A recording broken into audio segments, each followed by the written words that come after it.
Hello，大家好。今日呢，其實想講一個 topic 嘅，叫做財務自由。但係喺香港嚟講呢，就大家應該都聽過㗎啦。英文呢，喺即係外國地方就叫 FIRE 嘅，FIRE 嘅。我今日想講一個網站啦，或者一個工具啦，Calculator，咁就可以幫大家即係睇一睇究竟有幾多可能性啊，或者仲有幾耐啊，大家先可以財務自由。但係香港嚟講，財務自由嗰個概念或者大家嗰個認知就好簡單嘅啫，即係話被動收入大過你自己嘅經常開支，咁就叫做財務自由㗎啦。然後你就可以提早退休。外國呢，就比較即係 FIRE 呢個運動呢，就比較多花神嘅，多啲嘢嘅。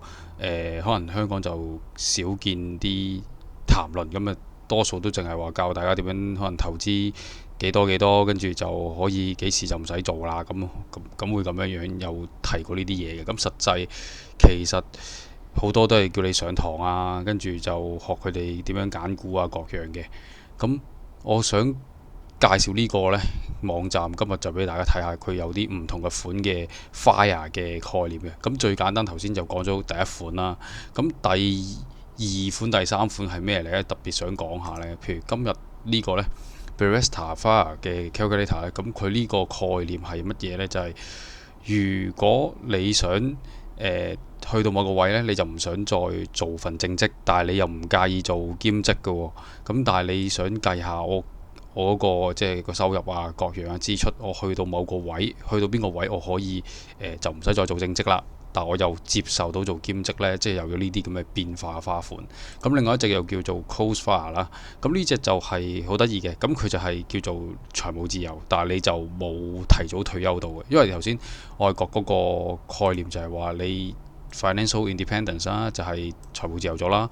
And then RE 就係話你可以提早退休啊，但係佢呢個 Close Fire 就係一個變種咁嘅概念，就係你財務自由咗啦，但係你冇提早退休嘅。咩意思咧？就係話你繼續做嘢，做到可能你一個譬如香港為例子咧，大部分都係65歲退休，佢就照去到65歲退休。你平時喺財務自由嗰個角度就係你要即係嚴格控制自己支出，然後你就繼續賺錢啦。可能慳啲使，可以快啲儲到夠錢投資，然後就退休啦。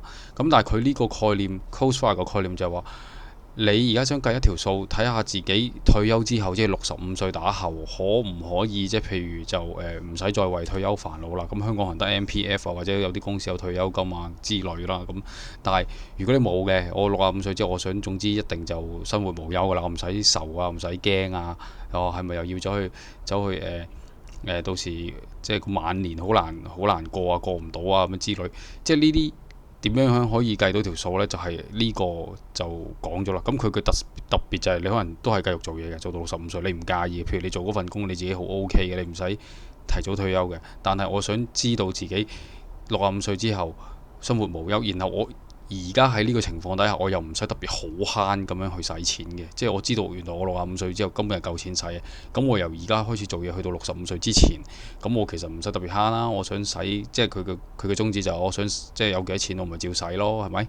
因為我退休之後已經搞掂啦嘛。佢呢個就係一個即係有兩個變種嘅 FIRE 嘅 calculator，就想同大家講嘅。首先可能我就啱啱講咗，譬如就講 Close Fire 先啦。Close Fire 其實有個呢個好簡單嘅嗰個網站，你去咗呢個網站之後呢，你基本上入翻一啲資料咁就得噶啦。譬如當今天我哋係35歲啦，呢個自己調整啦。頭先都講過啦，退休年齡可能65歲。我呢度我會 set 係乜嘢呢？即係譬如話退休，佢呢個就係退休後你嘅年支出係幾多？我假設當係即係30,000蚊一個月嘅，你一年咪36萬咯，係咪？呢個位就係話你依家可投資，即係投資緊嘅現金，即係唔係現金咧，即係投資緊嘅資產值幾多錢啦？我假設當即係100萬咁樣啦，大家你其實可以就隨你自己喜好，你自己有100萬、200萬、50萬或者冇嘅，你咪照入咯。你照計條數，睇下計到幾多嘅啫嘛。呢個 monthly contribution 係咩意思呢？就係話你依家由呢度去到你退休之前，咁你呢度有筆100萬嘅錢啦，咁但係你每個月仲會唔會繼續投資啲錢落去呢？咁其實就係話你要再繼續投資啲錢，咁你咪會再快啲可以退休到啊之類咁樣咯。咁如果你話我唔會㗎啦，我而家有100萬擺咗喺入邊，我就唔會再每個月再入錢落去嗰個投資嘅戶口㗎啦。咁啊，淨係零咯，咁樣咁得唔得呢？都得嘅，你就計下條數睇下幾多咯。咁好啦，呢度好簡單啦，即係你增長幾多，跟住通脹幾多，呢個就係一個即係你喺嗰個投資戶口 investment portfolio 嗰度每年攞幾多錢出嚟用嘅意思。咁點解係4%呢？就係有機會我哋再講咧，就係一個叫做即係外國有個研究啦，咁樣一路就係話4% rule，咁就可以每年提取你嗰個投資嗰個 portfolio 嘅4%，一路攞出嚟呢，就應該你可以係維持到去你即係唔喺度嗰日嘅，都仲有錢剩嘅。咁呢個就係一個你當一個有個 study 有個 research 出咗嚟嘅研究係咁樣樣啦。咁就會用翻呢條數。咁通脹我就照當3%啦。咁點解個 growth 有成13咁多呢？咁等陣我就會講。其實就即係當然你唔係要入到咁高啊，但係即係話俾你聽，呢個你自己可以調節嘅。咁跟住個圖你見到 show 到啲乜呢？就係你如果年支出係36萬嘅話呢，其實你係即係今天嚟講，你係需要有900萬你先可以財務自由嘅。咁佢其實就係將36萬除4%，咁你就會出咗呢個數。咁只要你有900萬呢，你每年攞4%呢，就係已經係36萬啦。咁你就可以就唔使做嘢㗎啦。咁佢呢個意思，而家呢幅圖你見到佢就比較清楚啲，因為其實我之前有睇過第二啲，譬如都係類似嘅計算嘅網站啦。其實呢個都幾好理解嘅，即係呢件紅色線就係你嗰個目標。咁你由呢邊開始計呢，佢就係話你今天如果你想達到呢個 cost-fire 嘅目的呢，你今天係 current age 即係今天35歲，你只要有515000幾蚊呢，擺入邊，又每年23% 增長呢，就係呢條下低最低嗰條線，一路碌到去尾呢，65歲呢，你就會夠900萬就可以退到休㗎啦。咁所以你今天只要有呢個數呢，你就係可以唔使理㗎啦，你再繼續揾到收入呢，你就使啦，你繼續用啦，因為你冇提早退休到啊嘛。但係你又 make sure 咗你65歲之後呢，你係冇問題㗎啦，即係你唔使愁你65歲打後退休有冇錢使啦，因為呢度已經話俾你聽，你達咗標啦，你財務自由㗎啦，去到65歲打後。咁所以你65歲之前嘅收入呢，其實你就可以按你自己喜好去即係分配啦，去玩啊，去食啊，去乜都得，就唔緊即係唔使話勒緊褲頭去做任何嘅嘢，話要好慳咁樣。咁但係當然呢個 base on 緊13% 去做。咁你話如果少啲啊各樣咁點？譬如你而家13減3，即係其實你個 net 係成10㗎嘛。咁譬如如果你話得9嘅，咁即係個 net 得6嘅，咁點呢？咁佢就會變化俾你睇。佢就話啊，你要增大你每個月嘅 contribution 喎。如果唔係你65歲都唔 work 喎。你見到佢條線喺呢度啦，但係你65歲係退唔到休，即係意思你65歲你唔做嘢嘅話呢，你之後係即係唔夠錢使嘅。咁所以你見到佢呢度有條藍線，就係話你係要你嘅而家個錢係咁增長去到呢度咁樣樣，即係你要呢個數就係話俾你聽，你要再加多呢一橛嘅 difference，你先可以達到65歲先退到休啦。咁所以你變咗呢條譬如得9%，你嘅 net 得6嘅話，咁可能你話你每個月有啲錢要抌落去咯，可能我每個月我抌5000蚊咁樣，咁你就會計到條數。咁你見到，咦，抌5000蚊我就 OK 咯喎，我仲有14年，我就可以做到呢樣嘢咯喎。即係你由呢度開始，即係你再繼續做嘢，做到49歲之後呢，你就唔使特別再儲錢貨退休㗎啦，因為你由49歲開始之後，你嗰筆資產已經夠你65歲打後 fire 啦。咁所以你由49歲打後到65歲之前嗰堆即係嗰堆收入你可以自由咁樣使用啦，就係個意思就係咁。咁百分比即係個 growth 嗰度就大家自己可以喺度玩啦，即係入呢啲錢就可以入啦。咁呢個就係 cost-fire 嘅即係一個變種嘅財務自由嘅一個概念啦。咁呢個就睇下即係咩人會適合呢？就即係以我即係睇完嘅理解就係你唔介意你做緊嗰份工，你亦都覺得幾好嘅。即係譬如你好熱愛份工咁，你做到退休冇所謂嘅。但係我今天我又唔想特別好慳錢咁樣去過日子嘅話，咁我就可以咁樣入咗呢啲咁嘅 figure 落去，咁我就可以知道自己將來點樣啦咁樣咯。呢個就係啱呢一類人啦。好啦，另外一個啦，咁就到呢個啦。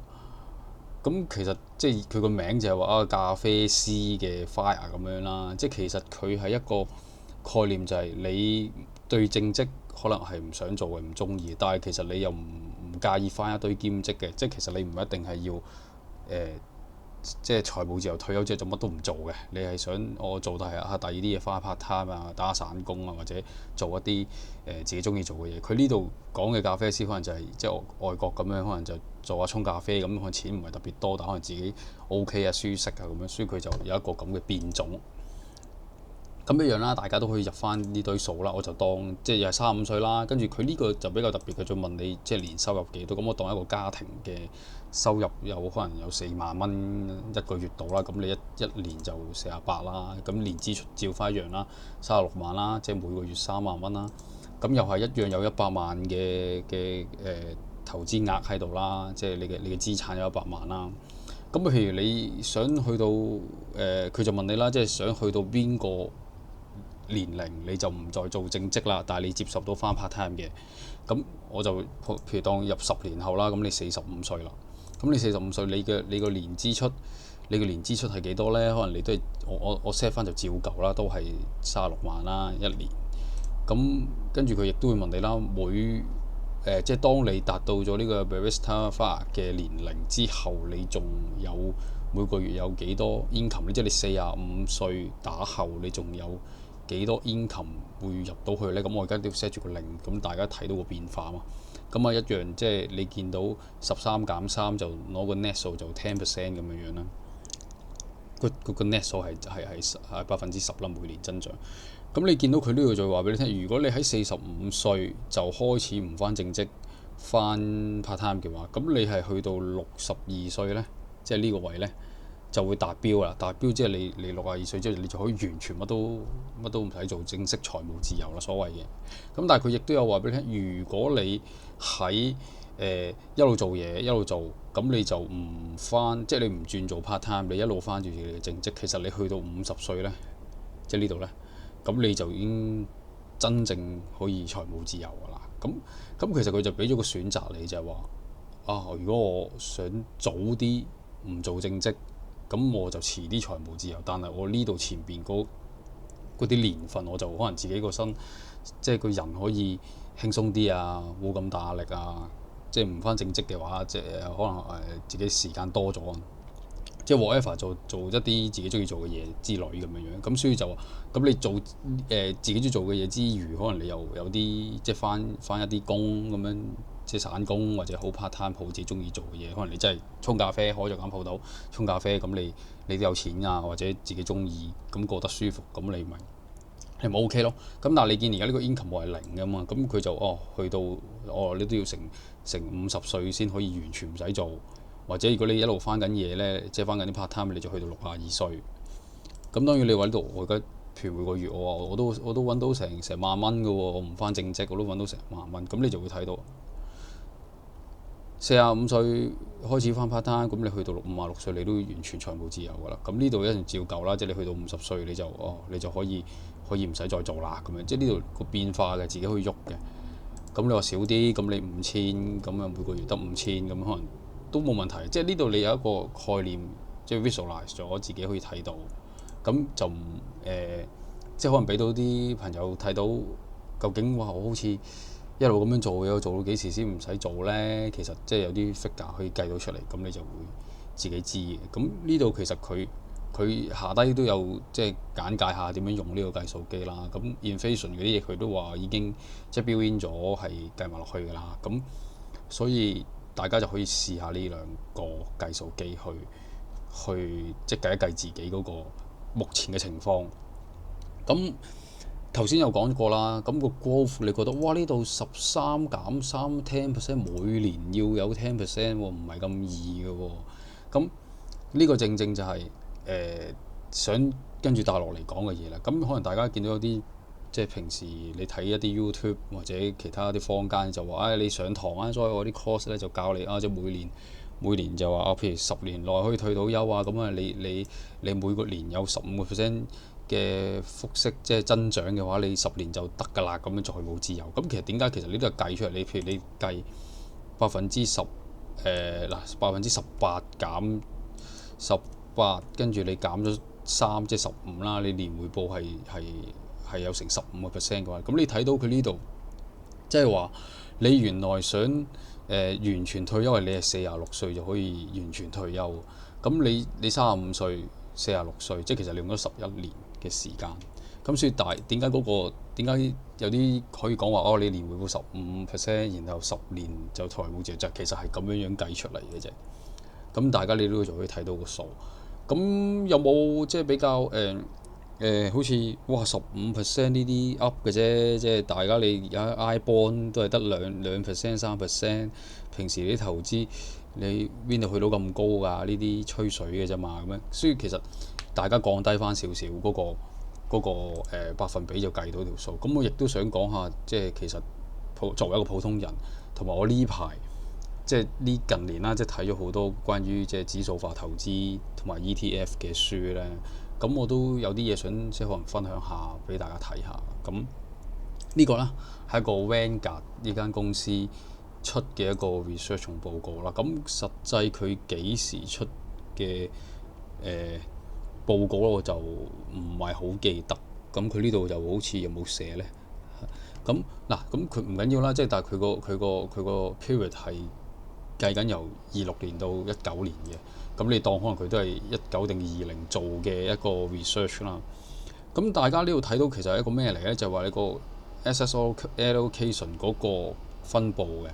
咁你100% fixed income 就即係佢係一啲 bond 咁嘅嘢啦。即係經過咁多年嘅增長，其實佢個 average return 係有幾多呢？咁大家就可以即係睇到嗰個唔同嘅比例。得到嘅回報率係幾多，就會喺度掃出嚟。咁我就即係嗱，大家可以望下啦。你見到如果譬如10% 嘅股票同埋9成嘅債，咁你就會係呢個啦。咁大家會碌落去啦，佢有 balance 啊各樣啦。咁 growth， 咁我哋其實就即係譬如睇一睇由70% 係股票去到30% 債，即係呢啲都係指數化投資主張嘅嘢嚟嘅。你見即係7成。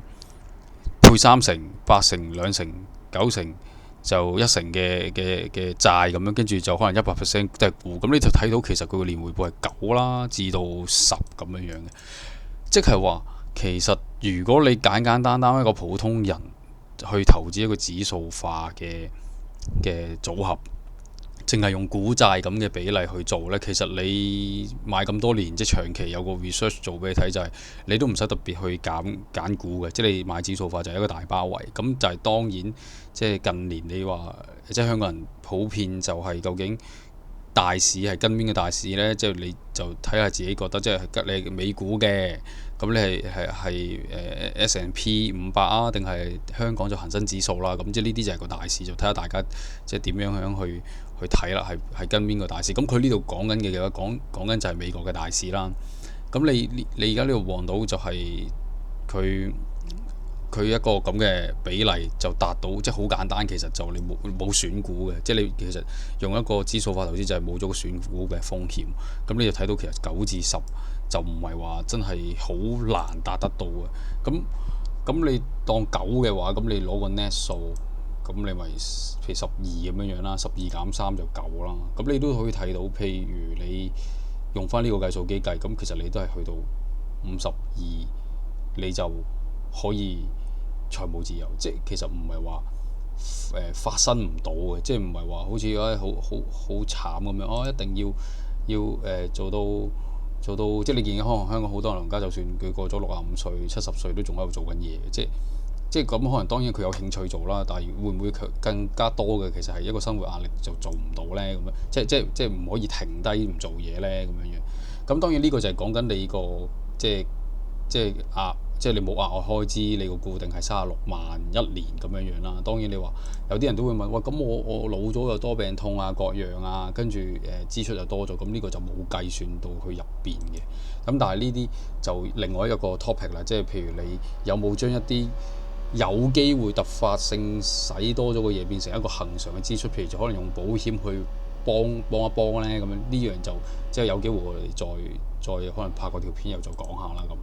咁頭先又講咗啦，即係點解會話指數化投資，同埋我呢幾年就睇咗一堆即係關於 ETF 啊或者指數化嘅書嘅，就係其實講嚟講去都係呢一個圖，呢個 normal distribution，即係中文就常態分佈啦。就係講你點解要買大市唔自己揀股呢？咁其實你買大市就係做咗一個即係最簡單嘅，就係中間嗰堆最多人嘅嗰個分佈喺中間個位。咁即係其實倒轉講就係話你其實已經贏咗左手邊嗰扎一半嘅人，即係呢度一半嘅人都係輸咗俾大市嘅，呢度有一半人就贏大市咁樣啦，類似嘅意思就係咁。咁你可能過往成績都好好啊，咁你揀股自己揀嘢投資，咁你可能我做到最前面嗰橛人，其實係好少數。咁你係咪做到前面嗰橛人呢？咁如果其實當你做唔到嘅，你成日都跌咗喺呢一後半嘅時候，或者更加尾嘅時候，你會唔會諗下，喂，定係其實不如我買大市做中間條線咁咪算咯？咁即係可能你當我就係覺得啊，即係咁多年有啲你當認輸又好或者乜都好，即係或者其實可能你見到成個大 picture 啦，哇！原來你搞咁多嘢可能都係差唔多，或者仲要輸俾佢嘅。咁你會唔會諗下？不如我就咁樣啦，喺中間啦。咁中間可能你有時真係有啲好有靈感定乜嘢嘅，或者睇到一啲好有機會，咁你再少少地買下嗰啲，咁你就可能有機會做喺呢條線嘅右手邊。即係其實呢個就係一個概念上嘅嘢啦。咁呢個就睇下大家如果接受嘅就會接受，其實唔接受就可能你會覺得即係你話當知多一樣嘢咁樣咯。咁點解又會講呢樣嘢呢？其實亦都有一篇文啦，呢度即係都揾到嘅，即係其實阿股神佢其實原來即係過去咁多年都即係推薦咗好多次㗎啦。咁佢亦都有提過啦。咁呢度大家一路碌落去啦。呢個網都幾得意，即係佢都幾好啦。佢講晒話，佢提過幾多次，講過幾多次，話建議大家買 index fund 啊之類咁樣一路落啦。其實有個位就係。即係如果大家有睇新聞，各人都知佢其實都講過，就話如果佢死後咧，佢嘅遺產佢就即係叫俾佢老婆咧，就話喂90%你都要買，即係買嗰個即係指數嘅，買 VOO，即係買呢個S&P 500嘅，然後就10% 咧就買一啲短期債嘅，即係佢一路都係有講呢樣嘢。咁你見佢又話重新又係咁樣樣，即係佢其實一個股神，佢自己投資好叻，咁佢就話啊，咁我梗係可以做呢右邊嗰一堆人啦。咁但係佢嘅意思就係，如果我死後啦，咁可能交咗啲遺產俾個老婆，普通人嚟㗎嘛，咁點啊？佢就叫佢都係買呢個咯指數咯。咁點解你唔係100%啊？點解又係要91咁樣樣？其實就涉及另一樣嘢，就係嗰個即係再平衡啦 ，rebalance 嗰樣嘢。即係佢你見呢度輸少少，咁但係即係9.97同10.29咁啦個 average 係。但係你見到佢全買呢個同埋咁樣分91嘅時候咧，其實就講緊個波動性，即係你上上落落嘅時候，咁如果你買100%，可能跌得好金㗎嘛。咁呢個就係點解佢有啲比例上邊令到佢可以減低少少嘅波動性，同埋佢有時一過咗龍嘅時候，可能你每年 rebalance 一次嘅時候，你就會因為咁樣樣咧就做到即自動做到嗰個叫做低你就買，然後高你就賣咁樣樣去做到呢樣嘢啦。咁所以今日就大概就即 recap 下啦，就講咗財務自由。咁外國都有呢啲 terms 嘅，咁佢直頭就亦都有啲咁嘅計數機去幫大家計，然後就有兩個變種嘅一個 FIRE 嘅概念，咁大家可以睇下。咁然後呢一版呢，其實係咩嚟嘅呢？咁就佢原本最正宗嗰個唔用唔用嗰兩個變種嗰兩個啦，即係呢個係最正宗喎。咁佢就問你幾多歲啦？你假設自己當我30幾歲，咁你唔入呢個30幾歲咯。咁啊，你嘅年收入啦、年支出啦，咁佢呢度其實有個即係稅前稅後嘅，咁簡單啲先啦，唔好入話交稅嗰樣嘢住。咁大家自己可以試下。咁啊，100萬又好，200萬好，或者幾多好，咁你咪自己入咯。咁佢呢度都佢呢個67其實係話佢畫嗰個圖畫到佢幾厚咁解嘅啫。咁跟住你見到佢個股市即係 stock 嘅買幾多，咁我就其實又係即係大家可以自己入嘅。咁我就即係當咗係我100% 都係買股嘅。咁我又冇揸 bond 冇揸 cash 嘅啦。其實可能唔現實嘅。咁大家你自己可以入啦。咁你放5% 啊5%啊都冇問題嘅。咁你有啲 other assets 咁你咪照入咯。咁一樣呢啲都係通脹3% 啦，你 withdraw 係4% 啦。咁啊，你每年會唔會有啲薪金嘅即係增長啦、加人工啦？咁佢呢度你入晒啲數啫，佢都會話到俾你聽，係你幾時可以唔使做啦？距離而家做幾多年啦？佢一樣都係咁樣畫個 graph 俾你睇嘅。咁你都可以即係大家都可以喺呢度睇到。咁但係有樣嘢即係可能想 remind 大家，譬如呢度佢話你一個淨資產有幾多咧？呢個咧大家可能就要諗下係一個可投資嘅數啦，然後又要配合到呢個增長啦，即係譬如即係我都 set 咗成18%，即係18減咗3，咁啊即係15嘅 net 嘅，咁我哋冇咁多。如果我哋跟翻頭先買指數嗰個可能10%嘅，咁10%如果你計翻個 net 數，即係呢度13啦，咁你就改翻13。咁你改完13之後，你就睇到你即係目前咁樣，你去到51歲，你就可以唔使做噶啦，咁就財務自由啦。咁呢個係一個即係睇到。去到亦實現得到嘅嘢，就唔係真係話去到咁難嘅。咁當然大家都即係我哋都仲係即係向呢個目標努力啦。咁呢個頭先想提頭先即係未講完咧，即係要提大家即係點樣去定義呢個數咧？就係譬如有啲人可能有層樓啊咁樣各樣，咁你就 make sure 話你嗰層樓譬如而家譬如最尾已經賺咗幾百萬㗎啦，咁你我係咪入嗰個數咧？我就覺得如果你入嗰個數咧，你就要 make sure 你嗰個增長係咪真係做到呢個啦？即係13減咗3，你有10%，即係你每年咪真係有10%增長。咁所以如果你入呢個數嘅時候，可能會唔會係即係自己要調節一下啦？咁譬如如果唔係我呢個100萬其實真係好似呢個咁樣嘅，我係90%股票跟住就1%係債嘅，咁你先可以攞呢個數字嚟做一個即係 reference 就入落呢度。咁如果你話你樓嘅可能每年都係得幾個 percent，咁你如果咁樣入落去呢，咁條數就會唔啱啦。咁呢個就係即係可能要注意下嘅嘢啦。咁今日呢，就介紹咗呢個網站，就俾大家可以有一個咁嘅概念，一啲變種嘅 FIRE 嘅概念啦。咁然後買指數投資其實就都已經可以達到佢嗰個即係譬如差唔多10% 增長嘅一個水平啦。咁啊係可以做得到嘅，即係 doable 啦，即係 achieve 到嘅啦，唔係話啲好離地嘅嘢啦。咁然後亦都有一啲即係大師去即係 back up 呢啲咁嘅講法啊、睇法啊咁啦。咁所以跟住即係再講就係去翻一啲統計學上面嘅嘢，就係嗰啲呢啲咁嘅概念啦。咁有機會我就有啲書我都會可能再即係睇過嘅，就同大家講下啦。咁今日就講到呢度先。咁啊有咩就下次再拍到片就同大家講啦。好啦，拜拜。